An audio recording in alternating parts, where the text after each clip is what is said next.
Good morning, all. This is Kanmani, Assistant Professor in Department of Civil Engineering at B.S. Abdul Rahman Crescent Institute of Science and Technology.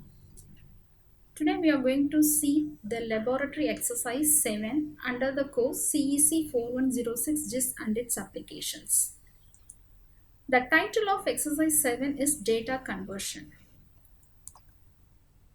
So under this exercise, there are two steps. Today we are going to convert from raster to vector and vector to raster. Raster means it's a regular grid made up of cells, or in the case of imagery or pixels. Generally it will be in the format of IMG format or TIFF file format. They have fixed a number of rows and columns. Each cell has its own pixel value. So multiple overlapping rasters are used to represent images using more than one color value. Next, coming to vector, there are three different entities involved in vector data. One is point data, next one is a polyline data, next is a polygon data. The vector data represents the location and also the shape of the geographic features. So it may be a converted geographic data in terms of points that may be connected into a lines and polygons. So every object in a vector data set is called as a feature, and it's associated with the data that describes that features. Now we'll see the steps involved in this exercise. Now go to your RRN folder, create a new folder as exercise 7.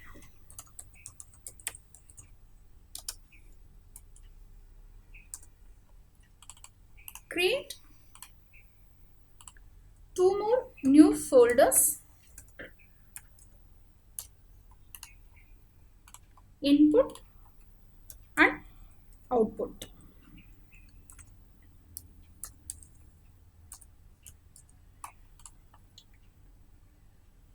For exercise 7, input is exercise 6 output. So go to exercise 6 output.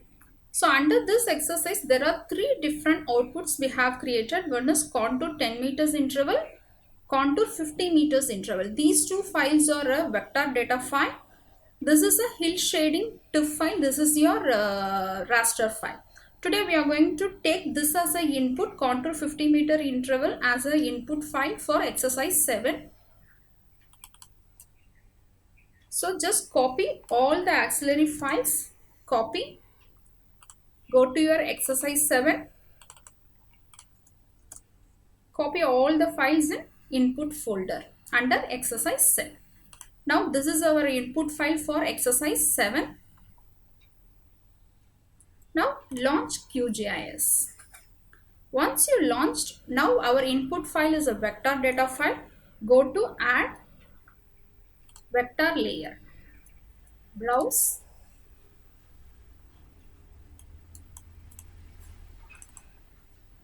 CEC 4106, go to your RRN folder, exercise 7, input. So under the input, you go for contour.shp. Click open. All other files are your auxiliary files for that particular shapefile. Click open. Once you click, automatically your contour 50 meter interval will be displayed in QGIS. Now we are going to convert this vector file into raster.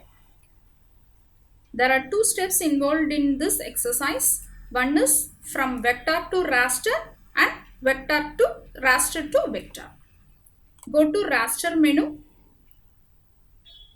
click conversion. The first button, rasterize vector to raster. Click. Now your input shapefile, already whatever we have displayed in your display area will be default, it will be added up over here. Now select your output file, go to your RRN folder,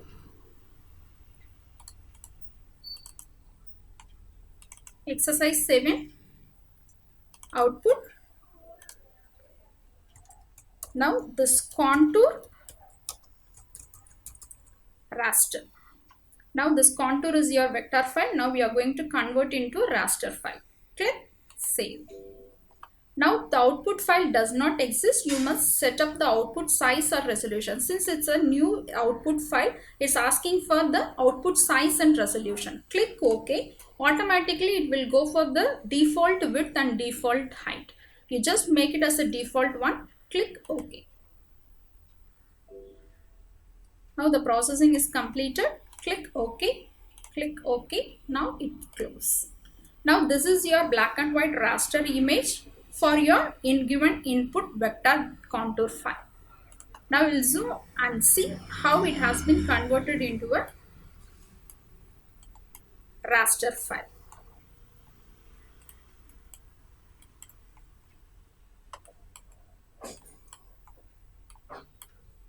Now I'll make it in a different color to easily understand.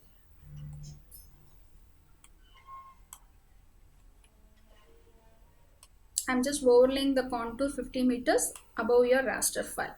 I'm just clicking and changing the style line color. Go to some, okay. I'm just increasing the width so that it will be visible. Click apply and then OK.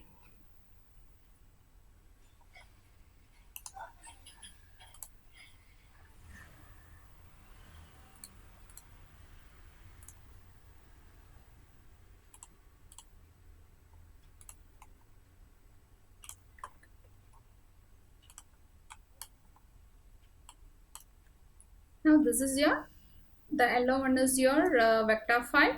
The black and white gray file is nothing but your raster file. This is your vector, this is your raster file. Now whatever we are given the input vector file, now it has been converted into a raster file img file format. So the 0 is your lowest value elevation value, to 24,991 is your highest elevation data. All your elevation data automatically it will be stored in your attribute table. Now we'll see how to convert from raster into vector. Again, go to raster menu, conversion, polygonize raster to vector. Click. Automatically your input in your display area, one is your vector file, one is your raster file. So automatically your raster file is loaded in as your default file. Now click the select output file. Under the exercise 7 output, I am just creating the raster into vector. Click save. Click OK. It will take some time. It depends upon the file size of your input file size. Based on the processing time will be taken to complete the step.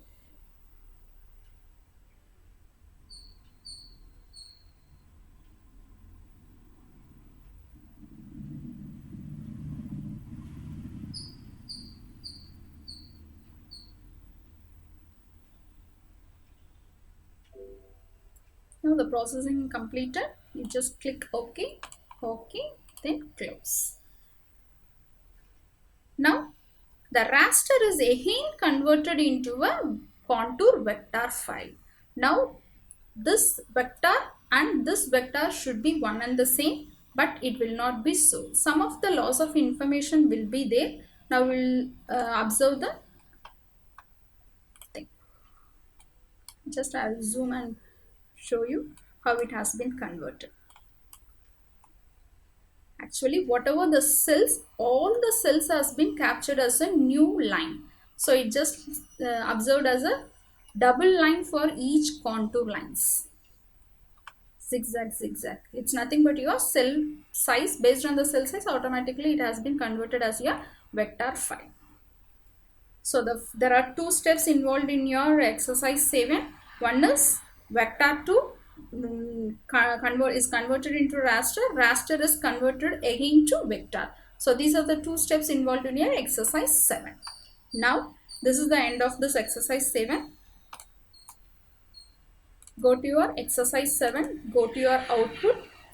You just make zip all this file.